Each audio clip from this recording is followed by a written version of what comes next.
Magandang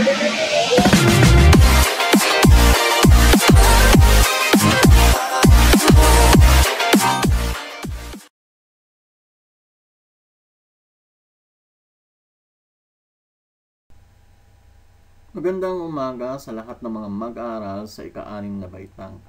Narito muli tayo para sa isa na namang pag-aaral sa Araling Panlipunan. Halika, samahan ninyo kong tuklasin ang kasaysayan ng ating bansa. Handa na ba kayo? Kung ngayon nyo pa lang mapapanood ang YouTube video na ito, huwag kalimutang mag-subscribe at i-click ang notification bell upang maging updated kayo sa mga susunod pang YouTube video.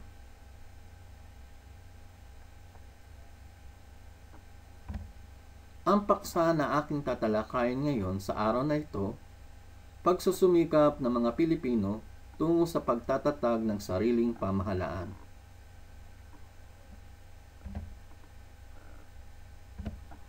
Layunin ng aralin. Pagkatapos ng aralin na ito, ang mga mag-aaral ay inaasahan na: una, na ipapaliwanag ang mga pagsusumikap ng mga Pilipino tungo sa pagtatatag ng sariling pamahalaan. Pangalawa, na iisa-isa ang mga batas na naglalayon ng pagbibigay ng pagsasarili ng Pilipinas. At pangatlo, natutukoy ang mga mahahalagang pangyayari at mga tao na may kinalaman sa unti-unting paglilipat ng kapangyarihan sa mga Pilipino tungo sa pagsasarili.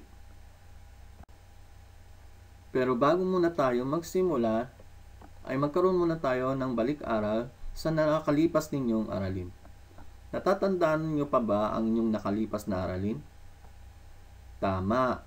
Ang inyong nakalipas na aralin ay tungkol sa uri ng pamahalaan at patakarang ipinatupad sa panahon ng Amerikano.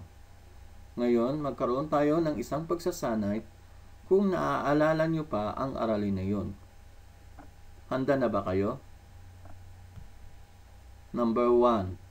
Sinong Amerikanong gobernador general ang namuno sa bansa mula 1,900 hanggang 1,901? Siya ba ay si Wesley Merritt o Arthur MacArthur? Tama ang inyong napili. Ang sagot ay Arthur MacArthur. Pangalawa, anong pamahalaan ang naitatag ng mga Amerikano noong Hulyo 4, taong 1901 sa bansa? Ito ba ay pamahalang militar o pamahalaang sibil? Ang tamang sagot, pamahalaang sibil. Ikatlo, anong patakaran ang inilunsad sa bansa ng mga Amerikano na nanghihikayat sa mga Pilipino na makipagtulungan para sa bansa? Ito ba ay patakarang kooptasyon o patakarang pasifikasyon? Ang tamang sagot, patakarang kooptasyon. Ika-4, ito ay batas na nagbibigay ng kapangyarihan sa Pangulo ng Amerika na magtatag ng pamahalaang sibil sa bansa. Ito ba ay batas Spooner o batas militar? Ang tamang sagot, batas Spooner. Panglima, sino ang Pangulo ng Amerika na nagtatag ng pamahalang militar at pamahalaang sibil sa bansa? Siya ba ay si Franklin Roosevelt o William McKinley? Ang tamang sagot, William McKinley. Nakuha niyo ba ang lahat ng tamang sagot? Kung ganon, binabati kita ng congratulations. Kaya mo bang hulaan kung sino ang taong ito?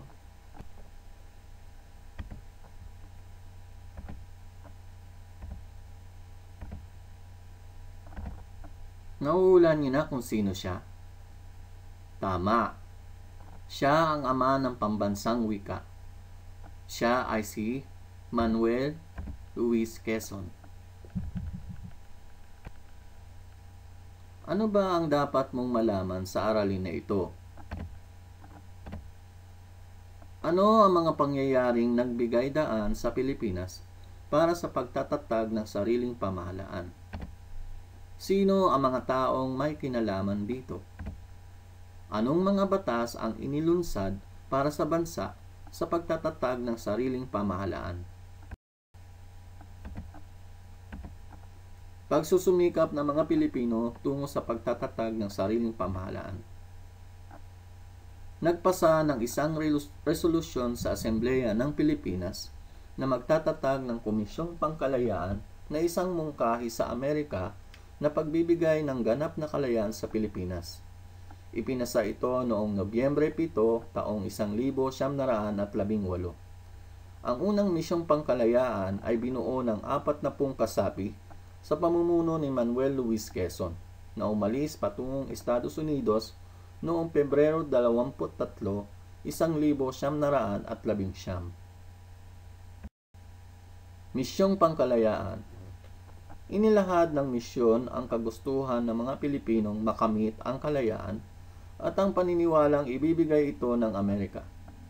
Si Pangulong Woodrow Wilson ay sang-ayon sa inihain ng misyong ito, ngunit tinutulan ito ng Kongresong Amerikano. Dahil kasapi ng Partidong Demokratiko si Wilson, hindi ito nakapasa sa Kongreso dahil kontrolado ito ng Partidong Republikano.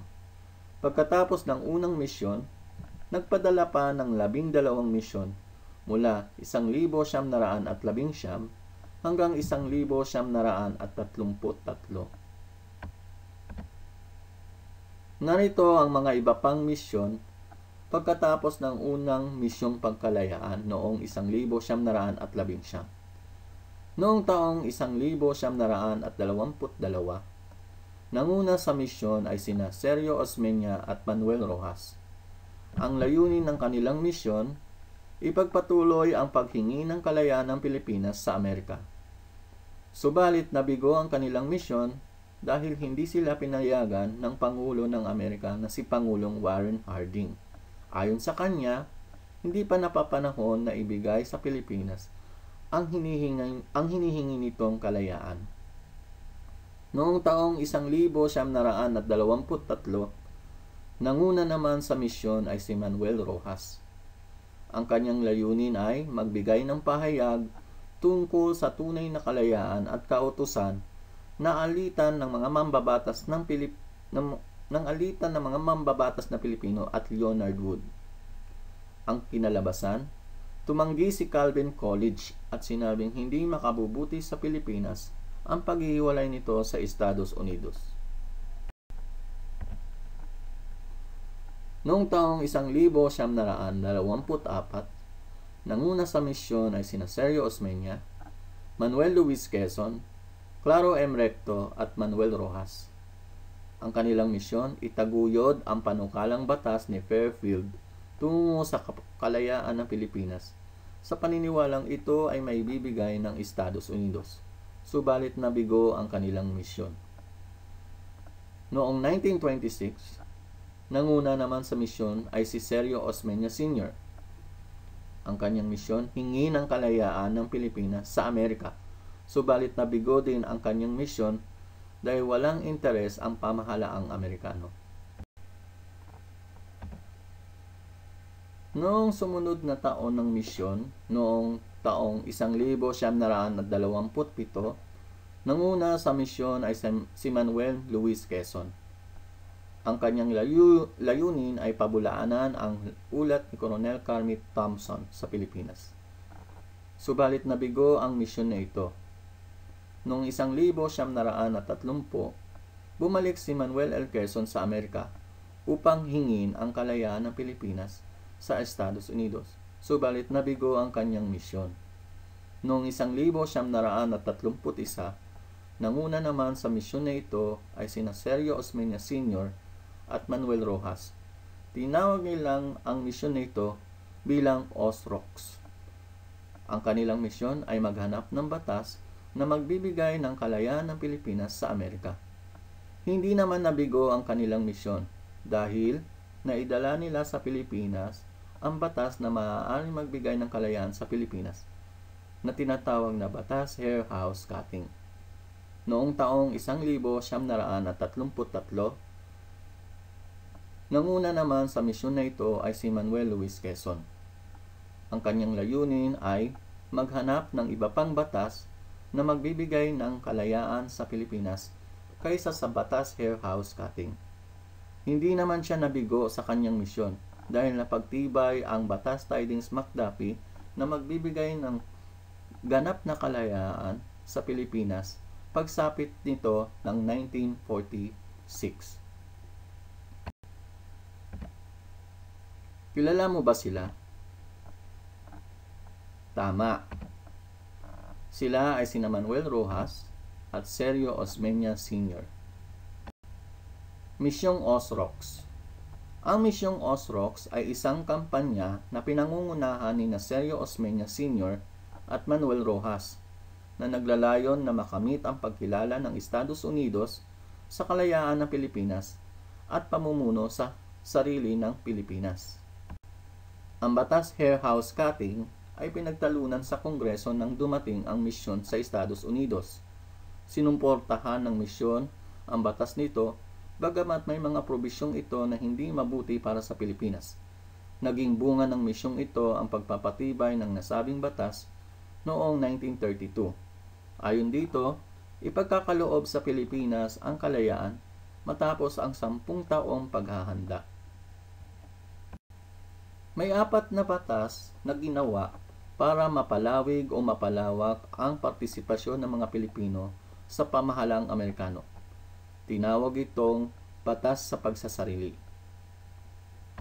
May 4 na batas sa pagsasarili. Una na rito, ang tinatawag na Batas Pilipinas 1902 o Batas Cooper. Ang batas na ito ay inihain ni Henry Allen Cooper. Pinagtibay ito noong Hunyo 2, 1902. Ang batas na ito ay nakatadhana sa pagpapadala ng 2 residenteng komisyonado. Ang ipinadalang 2 residenteng komisyonado ay maaaring makilahok sa debate sa mababang kapulungan ng Kongreso ng Amerika, subalit hindi pwede silang bumoto. Ang pangalawang batas na ginawa para sa mga Pilipino ay ang tinatawag na Batas Jones. Ang batas na ito ay tinawag na Batas Jones 1916 o Philippine Autonomy Act of 1916. Ito ay pinanukala ni William Atkinson Jones, isang kinatawan o congressman sa Amerika.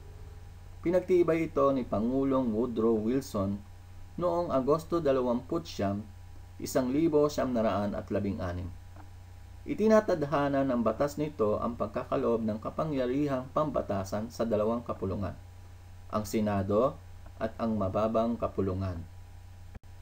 Sa ilalim ng Batas Jones, ang bagong lehislatura ay pinasinayaan noong Oktubre 16, 1916. Naging Pangulo ng Senado ay si Manuel Luis Quezon. Ang naging Speaker ng mababang kapulungan o Kongreso ay si Sergio Osmeña Sr. Ayon sa Batas Jones, kikilalanin ng Estados Unidos ang kalayaan ng Pilipinas kapag mayroon na itong matatag na pamahalaan.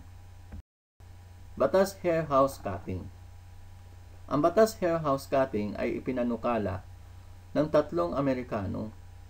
Ito ay sina Senador Harry B. House at kinatawang Butler Hair at Senador Bronson M. Cutting. Ang ika-4 na batas na ginawa para sa mga Pilipino ay ang tinatawag na Batas Tidings-McDuffie. Ang Batas Tidings-McDuffie ay ipinanukala ni na Senador Millard Tidings at kinatawan John McDuffie. Pinagtibay ito ng permahan ni Pangulong Franklin Roosevelt noong Marso 24, 1934. Ang batas na ito ay halos kaparehas lang ng Batas Hair House Cutting. Ang nilalaman ng Batas Tidings-McDuffie o ang mga kondisyon ayon alinsunod sa Batas Tidings-McDuffie: una, bubuo ng saligang batas sa pamamagitan ng Kombensyong Konstitusyonal. Pangalawa, ang nabuong saligang batas ng Pilipinas ay lalagdaan ng Pangulo ng Estados Unidos. Pangatlo, magdaraos ng plebisito upang maiharap at mapagtibay ng sambayanang Pilipino ang saligang batas. At ang ika-4, idideklara ang kalayaan ng Pilipinas matapos ang 10 taong transisyong pamamahala na tinatawag na pamahalang Commonwealth. Ngayon alam nyo na ang mga batas sa pagsasarili. Muli natin isa-isahin ang mga batas sa pagsasarili. Una, Batas Cooper. Ang ikalawa, Batas Jones. Pangatlo, Batas Hair House Cutting. At ang ika-4, Batas Tydings-McDuffie. Kombensyong Konstitusyonal.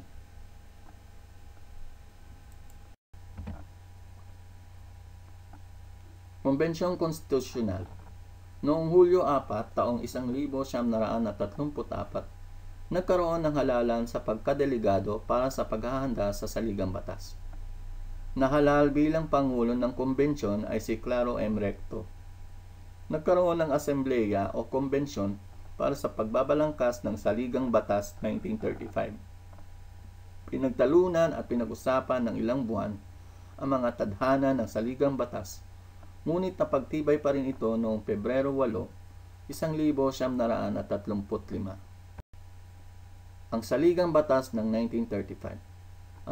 Ang Saligang Batas na ito ay pinagtibay ng mga Pilipino noong 1935. Ang kagustuhan ng mga Pilipino ay hindi lahat na ilagay sa batas na ito sapagkat may mga bagay na nasunod pa rin ang nais ng mga Amerikano. Binuo ang Saligang Batas upang magkaroon ng sariling pamahalaan ang Pilipinas na siyang ipapalit sa republika o pamahalaan na itinatag ng Amerikano. Ano ang nilalaman ng Saligang Batas ng 1935? Una, magtatatag ng 3 sangay ng pamahalaan sa bansa: ang ehekutibo, lehislatibo, at hudikatura. Magkakapantay ang kapangyarihan ng bawat sangay ng pamahalaan. Pangalawa, maglilingkod ng 6 na taon ang ihahalal na Pangulo at Pangalawang Pangulo ng bansa. Pangatlo, ang kapangyarihan ng lehislatibo ay nasa asembleya na manunungkulan ng 3 taon. Ang ika-4, sa hudikatura naman ay nasa kataas-taasang hukuman o Korte Suprema at sa mga mababang korte ng bansa. Ngayon, magkaroon tayo ng talakayan. Pag-usapan natin. Sagutin ang mga sumusunod na mga tanong.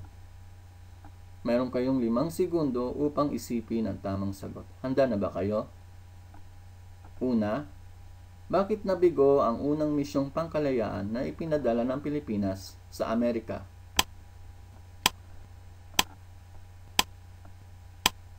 Time is up. Ang sagot, nabigo ang unang misyong pangkalayaan dahil sa hindi ito pinaboran ng Partidong Republican ng Amerika.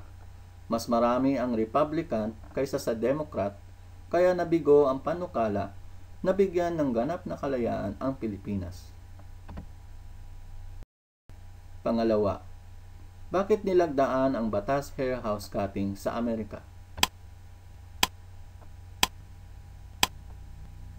Ang sagot, nilagdaan ang Batas Hair House Cutting sapagkat ito ang nais ng mga Pilipinong ipinadala sa Amerika.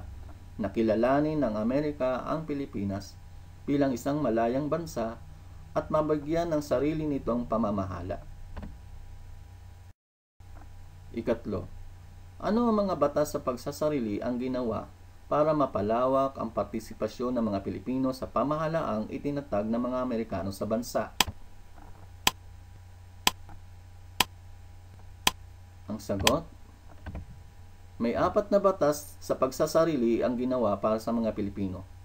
Ito ay ang Batas Cooper, Batas Jones, Batas Hair House Cutting, at Batas Tydings-McDuffie. Pang-apat, ano ang saligang batas ng 1935? Time is up. Ang sagot, ang saligang batas 1935 ay binuo para magkaroon ng sariling pamahalaan ang Pilipinas na ipapalit sa pamahalaan na itinayo ng mga Amerikano. Ngayon, tumungo na tayo sa ikalawang pagsasanay. Tukuyin ang sinasabi ng pahayag. Sagutin ang mga tanong, mayroon kayong 5 segundo upang isipin ang tamang sagot. Number 1. Sino ang unang ipinadala sa Amerika para sa misyong pangkalayaan noong 1919? Ang sagot, Manuel L. Quezon. Pangalawa, anong misyon ang ipinadala sa Amerika na pinangungunahan ni Sergio Osmeña Sr. at Manuel Rojas? Time is up. Ang sagot, Misyong Osrox. Ikatlo, ito ay batas na kahalintulad ng Batas Hair House Cutting. Ipinagtibay ito ng dalawang Amerikano na sina Millard Tydings at John McDuffie. Time is up. Ang sagot, Batas Tydings-McDuffie. Ika-4, sino ang nahalal bilang Pangulo ng Kumbensyong Konstitusyonal? Time is up. Ang sagot, Claro M. Recto. Panglima, anong saligang batas ang ipinagtibay noong Pebrero 8, taong 1935?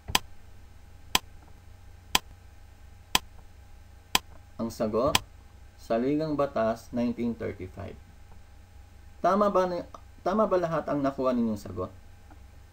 Kung ganon, magaling.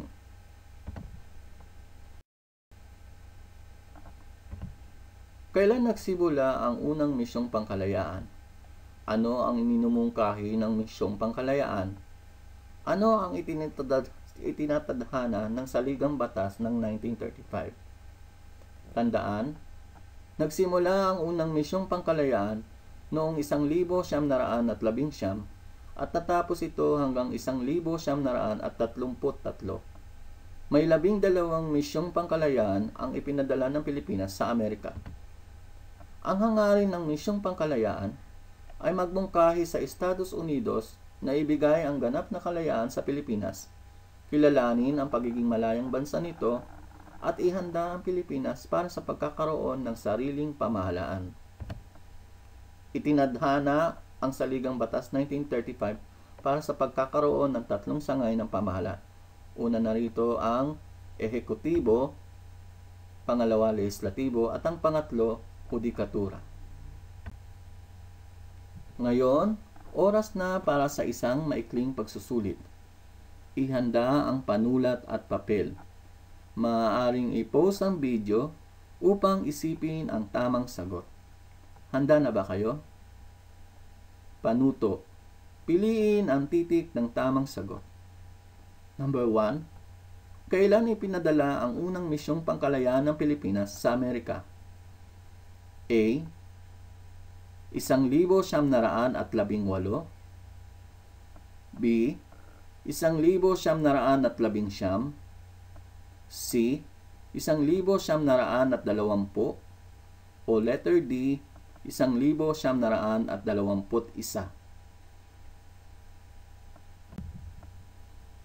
Pangalawa, anong batas ang ginawa ni Millard Tydings at John McDuffie na magbibigay ng 10 taong paghawak ng mga Pilipino sa pamahalaan bago ibigay ang ganap na kalayaan nito? A. Batas Hair House Cutting. B. Batas Jones. C. Batas Cooper. O D. Batas Tydings-McDuffie. Ikatlo, kailan pinagtibay ang Saligang Batas ng 1935? A. Enero 8, taong 1935. B. Pebrero 8, 1935. C. Marso 8, 1935. O letter D, Abril 8, 1935. Pang-apat, ayon sa Saligang Batas ng 1935, sa aling sangay ng pamahalaang ibibigay ang kapangyarihan na gumawa ng batas? A. Plebisito. B. Ehekutibo. C. Lehislatibo. O D. Hudikatura. At pang-5, sino ang namumuno sa ehekutibo? A. Pangalawang Pangulo. B. Senador. C. Kinatawan. O D. Pangulo.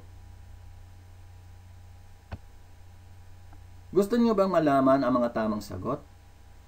Sige, tingnan natin kung tama ang napili ninyong mga sagot. Simulan natin. Number 1. Kailan ipinadala ang unang misyong pangkalayaan ng Pilipinas sa Amerika?